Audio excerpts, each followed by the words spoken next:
Hey guys, welcome to this week's podcast episode. And I'm really delighted for today's guest. He is a real veteran and expert in the space, Dave Jackson, talking all about podcasting. And he's been in the podcasting space since 2005.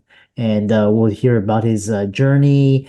He's also worked at Libsyn, one of the top podcast hosting companies, and he's won so many awards. And I'm really happy to have him on the show to really enlighten the listeners about building, growing, starting ways to use a podcast. And so, Dave, welcome. Oh, Christopher, thanks for having me. Glad to be here. I know. So I just gave you but talk about your early days. What drew you to podcasting? I mean, you were so early. I thought I was early. I got in 2018, but you were like Back before it was in Apple. It was really painful. I had my background is I was a teacher in the corporate world. So at the time I was teaching a lot of Microsoft Office and QuickBooks and time management and stuff like that. And one of the Microsoft products was Microsoft Front Page, which was this archaic way to make a website now, but that's what I was teaching. And so I'd built a website. One of my other hobbies is music. So I had made this website for musicians to help them learn how to get more gigs and sell more CDs and things like that. And so a friend of mine was really into marketing, and he'd come back from this huge marketing event. And again, kind of dating myself, he goes, "You know how you missed the MySpace boat?" And I'm like, yeah, don't rub it in. He's like, "I've seen the next big thing. It's podcasting." And I went to Google and I typed in podcasting, and there was 1.5 pages.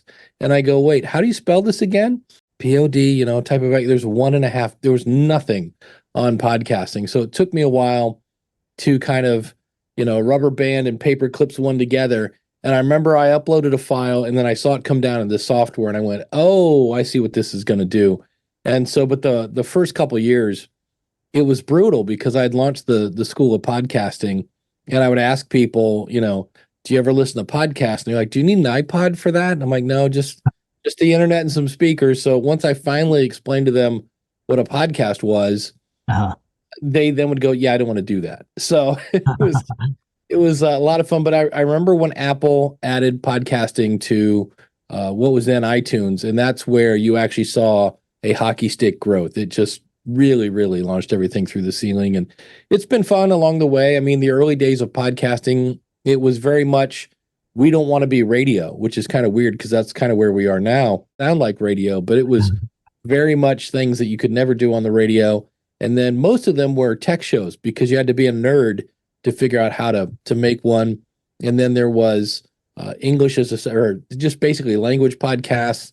And then along came the comedians, so the Mark Marons and the Adam Carollas and that whole 9 yards. And then Serial hit, and that was the introduction of true crime, which is still basically the genre that will not go away. Everybody wants to know how to kill their spouse and not get caught, apparently. I don't know.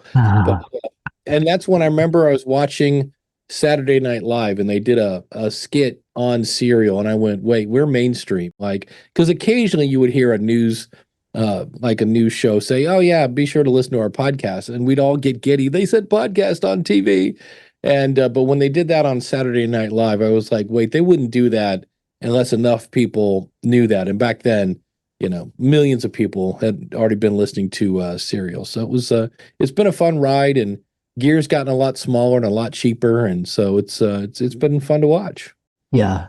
I was telling someone the other day that YouTube and podcasting is the modern day book tour. So, Yeah, but that's where what I see people make a lot of mistakes on is, here's a less than $100 microphone. It's the Audio Technica ATR 2100, plugs directly into your computer.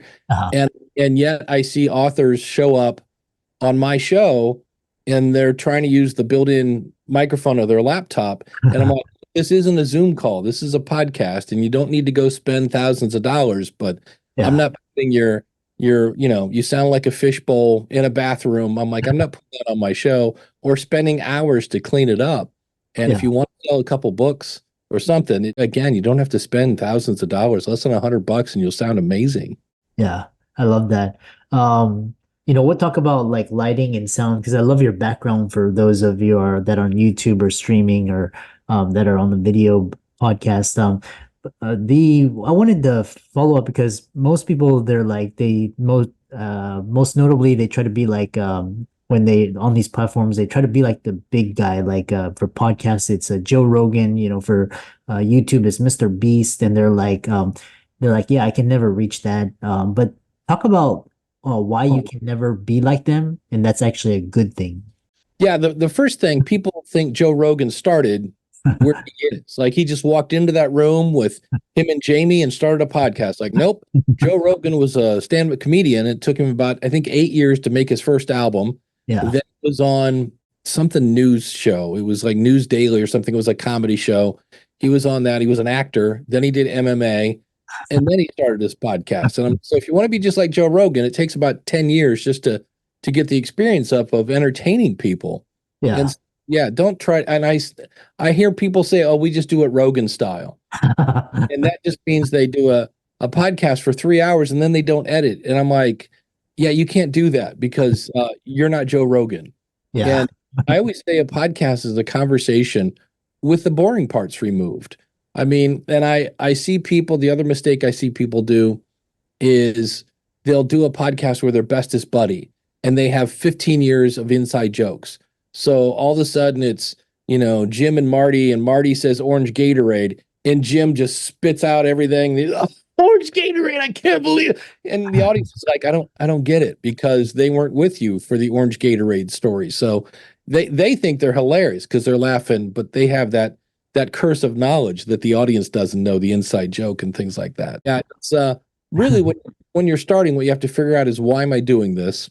And so if I'm a doctor or a lawyer, I want to explain and set myself up as an expert. So I might do like a 20-minute weekly show where I do a deep dive into one subject, and it's people go, I don't know what to talk about. I'm like, talk about the things that make your eye roll. Like mine is what's the best microphone under $100? And I go, the Samson Q2U. I get that every single day. So that proves that people are looking for that. So make that your first episode. Yeah. But if you want to use your podcast to help brand your show, then maybe you do a quick 5-minute tip 5 days a week. So at the end, you just repeat whatever it is your product is or your company, and you're going to keep that brand. When in the early days of podcasting, I don't remember the name of the show. I just remember at the end, they would say, this podcast is brought to you by the Association of Christian Athletes. And I heard it every day, 5 days a week. And so consequently, that's the only thing I remember about that show. So you have to kind of figure out what's the purpose. Is this to position me as an expert? Am I trying to keep my brand in front of people? Or if it's just a hobby, is it I just want to talk about Batman in the basement? Well, that's fine too. That's another reason to do that. I had a guy once that contacted me, wanted to do a show about Batman. And he goes, yeah, I know. There are 800 shows about Batman. He goes, but my family is tired of hearing me talk about Batman. And I got to go find other people that want to talk about it. I'm like, there you go. It's another reason to do it. So you have to figure out why you're doing it. That also shape your content. Yes. So yeah. Yeah. And I really love how you inject humor. And one thing is that's really on my mind these days is because I just finished watching this talk from another podcaster, and he broke all the rules. He's like I'm not editing. I'm just gonna record it. I'm gonna put my personality. I'm gonna put information. I'm gonna educate, entertain. And he's actually got tens of thousands of audience on YouTube. And so talk about making your podcast unique to your audience. It's whatever they want to hear. And but staying true to timeless principles like having a microphone and lighting and all of that. yeah, so that's really the second thing is you have to figure out who is my audience, because that's going to make it somewhat different. Because if I said I want to do a show about being more confident, that sounds like a great topic. Like who doesn't want to be more confident? But what if I then it's pretty broad. But if I talk about being a more confident first-time parent, well, not only did I niche down to parents, which cuts out everybody who doesn't have kids, but first-time parent, and people are like, yes, because I can't get this thing to stop crying. They're confused. But if I even went one step further and said how to be a more confident first-time parent and make it interracial, now we've got a whole different set of things to talk about. And you're going to have a smaller audience because not everybody's in that boat, but the people that are like, have you been reading my diary? I've been waiting for a show like that. And then so that's who, and then you got your why. And what I'm starting to hear, because everybody's so infatuated with artificial intelligence, right? AI, ChatGPT, and they're scraping themselves out of their podcast because there's no personal stories. It's just, this is what the robot said to say, so I'm going to say this. And I'm actually doing the opposite. I'm like, look, ChatGPT and AI is going to make a lot of very all right content. Right? I'm going to ask ChatGPT, how do I lose weight? It's going to say, eat less and exercise more. Hey, Yeah. thanks. Never would have thought of that. It's not really doing deep dives where you can share your own personal experience and your own personality. And Uh-huh. so I heard somebody that had kind of ChatGPT write this script, and they were talking about failure Uh-huh. and how it's not really a destination, right? Blah, blah, blah. And I said, well, this is where you share a story where you failed, what you learned from it, how you got back up and carried on. And he's like, yeah. And I go, what? And he's like, I used this and I ran it through Claude. Like he ran it through three different AI tools, and it basically scrubbed himself out of his own show. And I was like, well, yes, it's easy. And yes, it spits out a bunch of words, but humans and Google don't just want words, they want good words. Yeah. And so that's where I just did a webinar. It's so funny because every time I say webinar, I feel like it's 1987. I did a stream, I did it live yesterday for Libsyn, and they kind of just let me be myself. There were no slides. It was just like, here's 10 questions that we got from Facebook and Reddit and a bunch of other groups, and they just let me go. And I Mhm. got done, and I, of course, you always hate, the first thing you do is you hate what you just did. Like, oh, I was way too ADD for this or what. And they're like, man, we should do this every time. Just let your personality go. You're so Dave. And I try to make it fun along the way. If you can figure out who your audience is and what they want and what you want. And the hard part about podcasting is I have to be able to entertain the who while moving them towards my why. And where those overlap, that's the sweet spot. Because if I just talk about what they want to talk about, great, I'm going to talk about cat videos and French toast recipes. Okay, well, that's not going to put any money in my pocket if that's what I'm going for. And if I just talk about my products and services, that's called an infomercial. And nobody's setting anything to record, oh, the ShamWow commercial's coming on tonight at 10. I got to tape it. No, they're not doing that. So it's you have to kind of deliver value so that you're going to hold your audience, but at the same time, and that's where knowing your why comes into play. Yeah. Yeah. We could, I think we'll have to have you on a part two, which I have like guests that have so much experience. But one thing I really want to address is, significant shifts in technology, audience behavior, and, what emerging trends or technologies do you think will significantly impact how podcasts are produced and consumed? Yeah, the thing right now that everybody's getting all in a huff about is YouTube. And what happened, in my opinion, is YouTube and Facebook had a pretty big stranglehold on advertising. And then this little company came along called TikTok and took a big old bite out of their advertising revenue. And so the guys at YouTube are like, hey, like, we got to get people talking about YouTube. Like, what are we going to do? What are we going to do? And I don't know. What do you got, Larry? And Larry's like, I don't know. Podcasting's hot. So they're like, great. Everything on YouTube is now a podcast. Like they literally just said, I dub thee a podcast. Like, wait, aren't you a YouTuber? No, you're a podcaster. So consequently, all these companies now that were getting ready to put money into podcasting have now put it into YouTubers who are calling themselves podcasters. And the biggest difference is, and why I'm kind of an OG guy. To me, look, if you want to do YouTube, I'm not anti-YouTube. Holy cow. Second biggest search engine. And if you've got the time and the budget and the actual, I want to be on video, then good God, go enjoy being a YouTuber. But the difference is audio will outperform video about 10-1. And the Uh-huh. reason for that is because I can listen to your podcast in the car. I can't watch your video, and I can't do it while I'm watching the dishes or walking the dog. There's just more opportunities to listen to audio. And so I'm always like, let's start with audio and get you used to making content. And then down the road, maybe add video. Because a lot of people really, they hate talking in public. So just getting that out there. And then when you throw in video, then they're like, now I got to shave before I get up or get on video. The other thing that I always like to point out is if I do a 30-minute podcast, I might have people hang out for 20, 25 minutes of that. Have fun trying to hold somebody's attention for 25 minutes on YouTube because, and it's not, I totally poo-poo the idea that we have shorter attention spans. That I think, in fact, people have delved into that, the whole goldfish thing, that's been debunked. What has happened is our people are more sharp at knowing when someone's going to waste their time.